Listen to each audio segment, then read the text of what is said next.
Assalamualaikum. Today's topic is esophagus development. जो esophagus की development है 4th वीक में स्टार्ट होती है from the ventral wall of pharynx. जो फेरेंक्स की एंटीरियर वॉल होगी उसमें एक स्मॉल डाइवर्टिकुलम अपीयर होता है, और जो ट्रेकिया और एसोफेगस है जो स्टार्टिंग में ये एक सिंगल ट्यूब की फॉर्म में होते हैं। उसके बाद क्या होता है कि दोनों के दरमियान में एक ट्रेकियो एसोफेजियल सेप्टम डेवलप हो जाता है।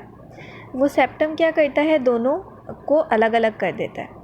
अब ये जैसा कि हम डायग्राम में देख सकते हैं, एक सिंगल ट्यूब थी, ठीक है, इधर उसमें एक डाइवर्टिकुलम डेवलप हुआ, ठीक है, और वो डाइवर्टिकुलम ग्रो किया और जो है इसने पहले रेस्पिरेटरी बड बना दी। अब यहाँ से आगे जो है ना, पहले ट्रेकिया डेवलप हो जाएगा, ठीक हो गया, और मतलब जो रेस्पिरेटरी सिस्टम है उसकी तरफ चला जाएगा, जबकि जो फेरेंक्स का पार्ट रह जाएगा ना उसको हम कह देंगे कि वहाँ से एसोफेगस बनेगी।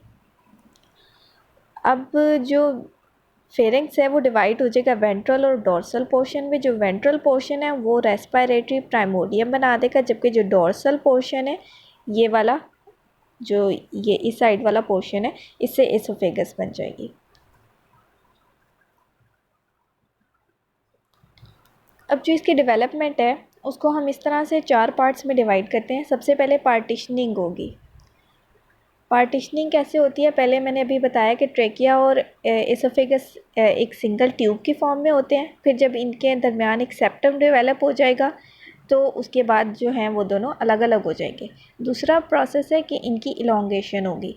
जब हार्ट और लंग्स की रीलोकेशन होती है तो उसकी वजह से क्या होता है कि उसको स्पेस मिल जाती है कि वो डेवलप कर सके। तो अप टू 7th वीक ये प्रोलिफरेट करती रहती है और इलोंगेट होती रहती है। अच्छा, इलोंगेशन है कि वो लेंथ वाइज इंक्रीज़ होती है और अप टू 7th वीक वो अपनी मैक्सिमम लेंथ तक पहुंच जाती है।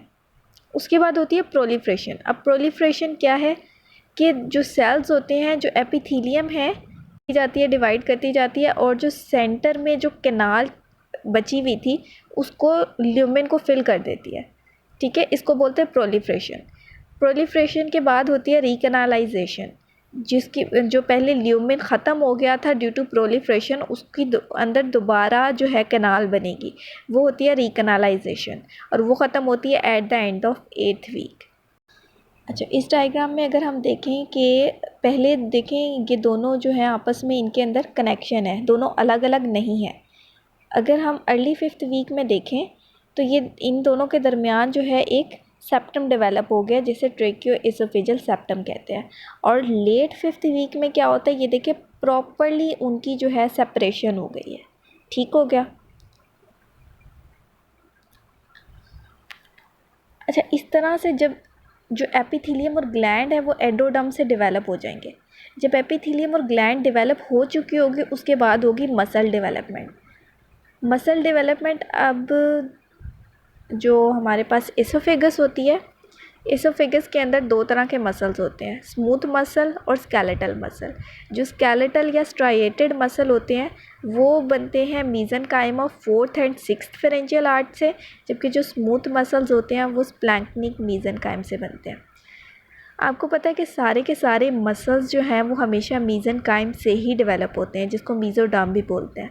लेकिन अगर बात आती है स्केलेटल मसल की, तो स्केलेटल मसल फेरेंजियल आर्ट से भी डेवलप हो सकता है और उसके अलावा सोमाइट से भी डेवलप हो सकता है। तो डिपेंड करता है कि वो किस ऑर्गन का मसल है। तो जो स्केलेटल मसल होते हैं एसोफेगस के, वो फेरेंजियल आर्ट से डेवलप होते हैं, और कौन सी फेरेंजियल आर्ट से, वो है 4th और 6th।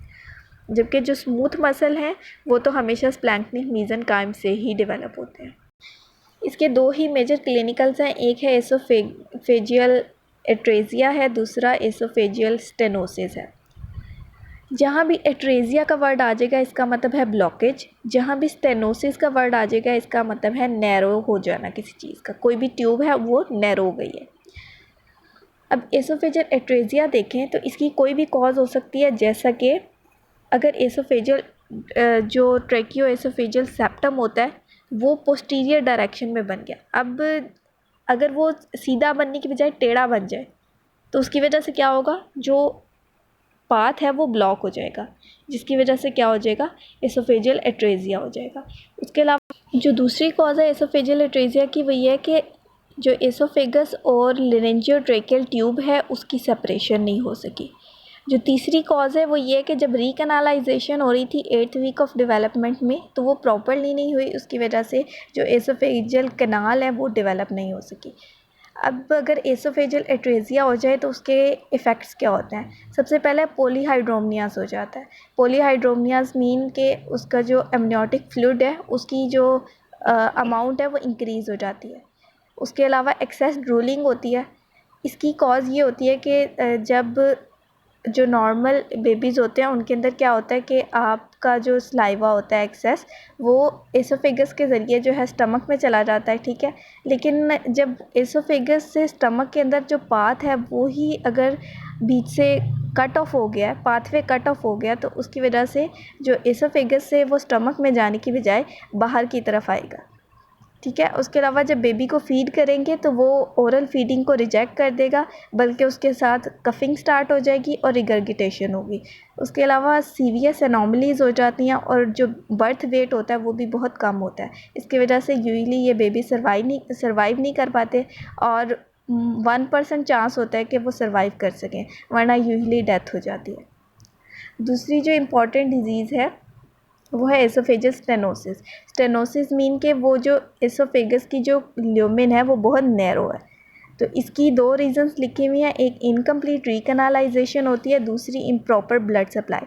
अगर कोई एसोफेगस का पार्ट है जिसको प्रॉपरली ब्लड नहीं सप्लाई हो रहा, उसकी वजह से क्या होगा, वो पार्ट जो है वो डैमेज हो जाएगा नेक्रोसिस की वजह से। यूजुअली इफ़ेक्ट करती है, ये हमारे डिस्टल एंड को इफ़ेक्ट करती है यूजुअली।